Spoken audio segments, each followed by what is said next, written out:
Hi అండి అందరికీ please subscribe చేసుకొని లైక్ కొట్టండి.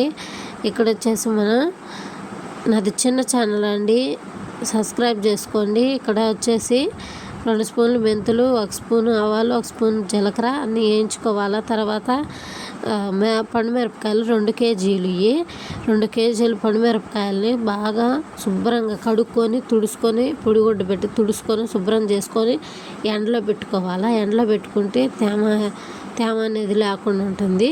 400 చింతపండు ఇత్తులు కానీ పీసులు కానీ లేకుండా శుభ్రం చేసుకొని ఎండలో పెట్టుకోవాలి. చింతపండు గొడక పెట్టుకొని పక్కన పెట్టుకోవాలా.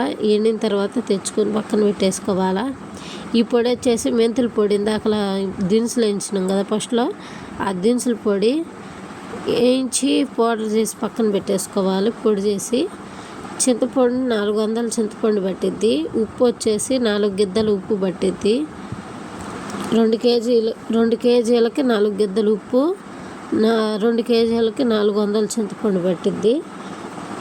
మెంతుల పొడి మిక్సీ గిన్నె కడుక్కొని శుభ్రం చేసుకొని తేమ లేకుండా శుభ్రంగా తుడుచుకొని పెట్టుకొని కాసిన మిరగాయలు, కొద్దిగా చింతపండు, కొద్దిగా ఉప్పు, కొద్దిగా మెంతుల పొడి అన్నీ వేసి దీనిలో ఒక చిన్నులపాయ గడ్డ ఒలుసుకొని పొట్టు తీసుకొని పక్కన పెట్టేసుకొని వాటితో పాటే ఉప్పు, చింతపండు, మెంతుల పొడి, చిన్నులపాయలు అన్నీ వేసి మిక్సీ గిన్నెకి కచ్చాపచ్చగా మిక్సీ పట్టుకొని ఒక బొచ్చులాగా వేసుకొని మొత్తం గంట పెట్టి కలుపుకోవాలా.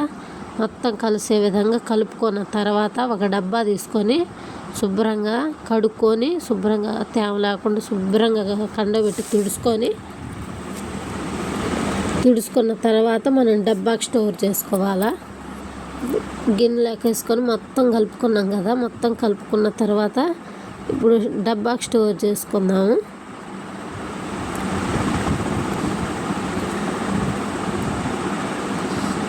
బాగా కలిపేసేయండి. బాగా కలిపేసిన తర్వాత పచ్చడి అనేది ఇప్పుడు డబ్బాకి స్టోర్ చేసుకుందాం. కడుక్కొని డబ్బాని శుభ్రంగా తుడిచిపెట్టుకోవాలా.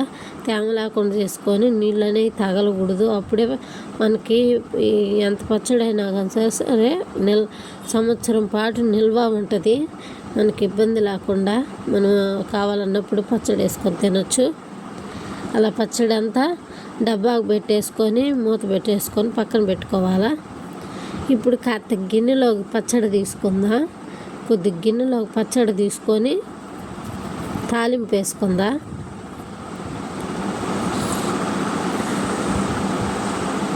తేమ తగలకుండా పచ్చడి స్పూన్ తోటి కొద్దిగా అట్లా గిన్నెకి తీసుకొని, తేమ తగలకూడదు లేదంటే బూజు వచ్చేసిద్ది. తేమ తగలకుండా అట్లా గిన్నెకి తీసుకోవాలా. ఇక్కడ వచ్చేసి పచ్చడిలోకి 4 టమాటాలు తీసి బాండి పెట్టుకొని, నూనె వేసే పని లేదు, బాండి పెట్టుకొని టమాటాలు 4 కోసేసుకొని బాగా మగ్గనివ్వాలా. టమాటాలలో నీరు అనేది లేకుండా బాగా డ్రై అయిపోయినట్టు ఉడికిపోవాలా టమాటాలు అనేవి.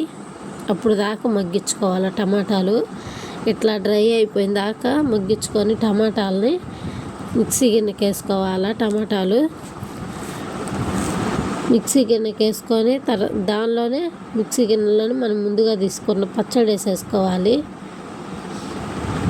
పచ్చడి వేసుకొని రెంటిని కలిపి బాగా మెత్తగా మిక్సీ పట్టుకోవాలా. నేను ఇక్కడ ఉప్పు వేయట్లా, ఎందుకంటే మనం ముందుగానే పచ్చడిలో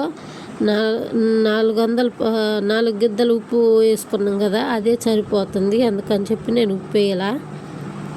చూసుకొని వేసుకోండి మీరు కావాలంటే. ఇక్కడ వచ్చేసి కడాయి పెట్టుకొని మనం పచ్చడి మెత్తగా మిక్సీ పట్టుకున్నాం కదా, కడాయి పెట్టేసుకొని 2 స్పూన్లు ఆయిల్ వేసుకొని దానిలో 2 ఎండుమిరపకాయలు వేసుకొని ఆవాలు వేసుకొని కొద్దిగా చిటపటలాడనిచ్చి దానిలో కొద్దిగా చిన్నులపాయలు వేసుకున్న తర్వాత ఒక ఉల్లిగడ్డ సన్నగా దొరుకున్న ఉల్లిగడ్డ ముక్కలు వేసేసుకోవాలా. సన్నగా దొరుకున్న ఉల్లిగడ్డ ముక్కలు వేసేసుకొని ఉంటే మీ కాడ కొత్తిమీర కూడా కరివేపాకు వేసుకోండి. కొత్తిమీర కాదు, కరివేపాకు వేసుకోండి ఉంటే, లేకపోతే ఏం లేదు. చిన్నులపాయ ఉల్లిగడ్డ బాగా ఫ్రై అవ్వాలా. బాగా ఫ్రై అయిన తర్వాత మనం పచ్చడి వేసుకోవాలా. కొంచెం ఇంగువ కూడా వేసుకోండి, పచ్చడి కూడా బాగుంటుంది, టేస్ట్ ఉంటుంది. ఇప్పుడు నేను చూపించిన పద్ధతిలో ఇలా చేసుకున్నారంటే పచ్చడి నీరు రాదు, బూజు రాదు, వాసన అసలు రాదు, సద్దిపడదు, బాగుంటుంది. ఎన్ని రోజులైనా పచ్చడి కూడా టేస్ట్గా ఉంటుంది. తాలింపులో మనం పచ్చడి వేసుకున్నాక కూడా ఒక 5 నిమిషాల పాటు పొయ్యి మీద ఉంచి బాగా మగ్గించుకోవాలా. మగ్గించుకుంటే దానిలో ఉన్న పచ్చిదనం పోతుంది. ప్లీజ్ సబ్స్క్రైబ్ చేసుకొని లైక్ కొట్టండి.